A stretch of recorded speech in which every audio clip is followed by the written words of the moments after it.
sun burned low over the endless expanse of the eastern horizon. Waves glittered gold beneath its dying light, whispering against a rocky shore and island that had never before known the touch of human hands. Beyond the waves lay a mystery, an unbroken line of blue stretching farther than the eye could see. It was a boundary between the known and the unknown, between life and death, between the land of their ancestors and the promise of something new. On the other side, faint and shrouded by sea haze, a darker silhouette loomed, a distant land rich with fruit trees, birds, and the faint smoke of volcanic earth. It was a world waiting to be claimed. For the tribe of Ngora, the sea was both enemy and god. The call of the tide. Ngora crouched beside the tide-pools, her eyes reflecting the foam and shimmer of the receding waves. She was young, barely into adulthood, but her mind was sharper than the obsidian flakes she used to carve fish spears. Around her, the clan gathered what little the shoreline offered: crabs, shellfish, and the occasional fish stranded by the tide. Food was harder to find each season. The forest inland had begun to dry, and game had grown scarce. The elders whispered that the spirits were angry, that the land itself was turning away from them. But Ngora didn't believe in angry spirits. She believed in possibility. Her gaze often lingered across the channel, at the mysterious dark shape of land beyond the water. Sometimes, she swore she saw shapes moving there, animals she had never seen, and strange birds whose calls echoed faintly across the wind. "What lies there?" she asked her brother, Arrow, one night. "Death," he said simply. "The deep water takes all who enter. You know the stories." "But what if it doesn't?" she whispered. "What if it gives?" The driftwood vision. The tribe's first encounter with the sea's gift came after a storm. The wind howled for 3 days, and the waves smashed against the rocks with the fury of a god. When the world finally quieted, Ngora walked the beach and found something incredible. It was a giant tree, ripped from its roots, bleached white by the salt and hollowed by fire or time. The trunk was massive, wide enough for her to crawl inside. It floated lightly on the water, moving with the rhythm of the tide. She placed her hand on its smooth inner surface and felt a pulse of possibility. That night, under the stars, she dreamed of water rising around her, of floating above the depths, of reaching the dark island.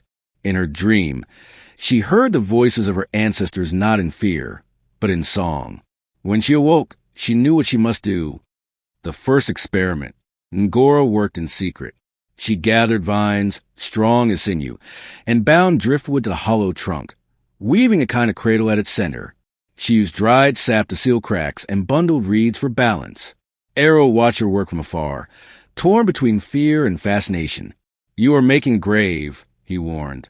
"No," she replied, tightening a knot. "I am making a path." It took her days to finish, but when she finally dragged her strange creation to the shallows, it floated awkwardly, but true. The sea rocked it gently like a sleeping child. When she climbed inside, her heart thundered like the storm that had brought the tree. The clan gathered on the shore, murmuring, laughing, some whispering prayers to the sea to forgive her foolishness. Then she pushed off. The world tilted. For a heartbeat, she felt the cold fingers of panic. The sea hissed around her. The shore slipped away. But then the current caught her vessel, and she began to drift, outward, away from everything she had ever known. The people shouted her name. Some wept. Arrow ran along the rocks, calling her to come back. But Ngora didn't look back. Into the blue, hours passed. The sun climbed high, then began its slow descent. The sea was endless, alive, a moving mirror that stretched to forever. Ngora's arms ached as she used a branch to paddle, guiding her vessel toward the distant shadow of the other island. At times, she doubted. What if Arrow was right? What if this was death? But then she saw something. Shapes gliding beneath the surface, smooth and silver, following her. Dolphins. They leapt alongside her vessel, playful and curious, their sleek bodies cutting through the water like living arrows. She laughed. For the first time in her life, she felt free, not bound by the limits of the land, but carried by the breath of the sea itself. As night fell, stars bloomed above her, and the sea glowed faintly with phosphorescent light. Each wave sparkled blue-green, like the reflection of 1,000 spirits guiding her forward. She whispered thanks to them, whether they were gods or ancestors or something else entirely. The new shore. At dawn, she saw it. The dark island, closer than she'd ever dreamed. Trees rose like giants, their leaves glinting with dew. Strange bird calls filled the morning air. Her boat scraped sand, and she stumbled onto the new land, her knees sinking into soft earth. The air was rich with scents she didn't know. Sweet fruits, volcanic smoke, the musk of animals unseen. Ngora lifted a handful of soil to her lips and tasted it. Rich, fertile, alive. She laughed, tears streaking her face. She had done it. For the first time, a human being had crossed the sea. The return. Days later, she returned not by accident, but by choice. She had learned the rhythm of the currents, the whisper of the wind. She brought back fruits the tribe had never seen, shells larger than any on their shores, and stories of trees that bled red sap in waters that boiled near the mountain's edge.